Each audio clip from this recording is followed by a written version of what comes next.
तो inflammation topic 6 121वां, मतलब 121 पे टॉपिक्स में से ये 6 टॉपिक्स है जिसका नाम है acute phase reactants APR।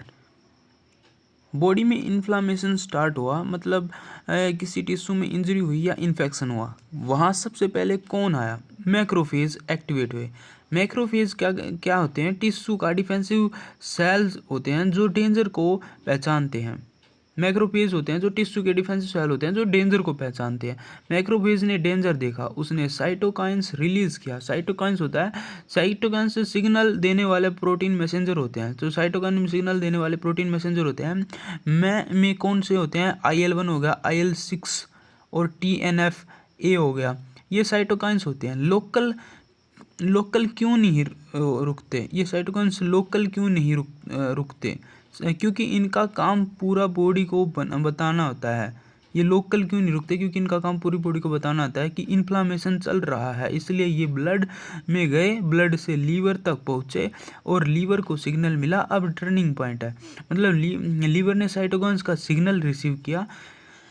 Liver plasma protein वह बनाने वाली फैक्ट्री होती है। लीवर जो होता है प्लाज्मा प्रोटीन बनाने वाली फैक्ट्री होती है। सिग्नल मिला, लीवर ने नॉर्मल प्रोटीन्स बनाना कम किया बल्कि एक्यूट फेज प्रोटीन्स बनाना स्टार्ट किया। एक्यूट फेज जो अभी प्रोसेस चल रहा है, इसका इमरजेंसी में ये एक्यूट फेज प्रोटीन्स बनाना स्टार्ट किया। इनको बोलते हैं acute phase reactants. Definition, reactant जो ये एक्यूट फेज रिएक्टेंट्स होते हैं, ये इन्फ्लामेशन के रिस्पॉन्स में लीवर द्वारा ज़्यादा बनने वाला प्लाज्मा प्रोटीन है। इन्हें बस लीवर बनाता है, ये भी इन्फ्लामेशन के रिस्पॉन्स में बनते हैं। अब ये क्यों बनते हैं?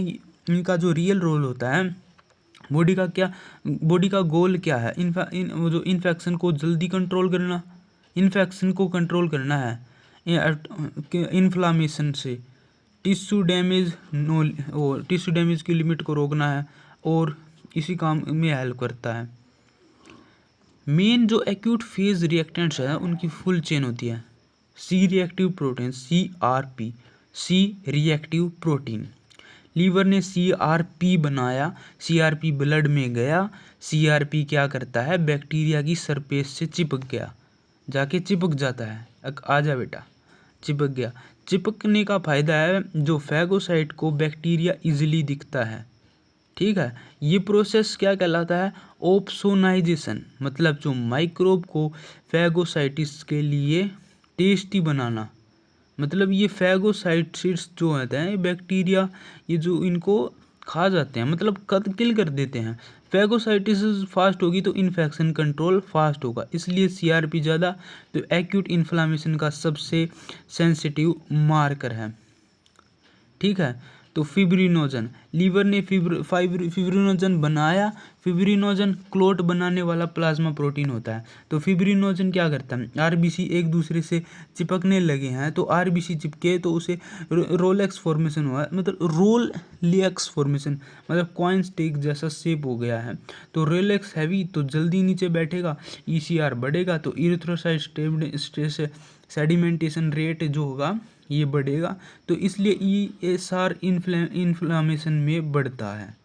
ठीक है, ESR बढ़ता है क्योंकि इन्फ्लामेशन होगा तो ये जो है RBC जो नीचे बैठ जाएंगे। ये जब फिब्रिनोजन में जो एक खुरंड नहीं बन जाए तो ये इसी वजह से बनता है।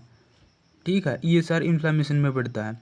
सीरम अमाइलोइड A, ये प्रोटीन है, ये प्रोटीन बढ़ेगा तो WBC को इन्फेक्शन साइट पर अटैक करता है। ठीक है, इन्फ्लामेशन को रेगुलेट करता है।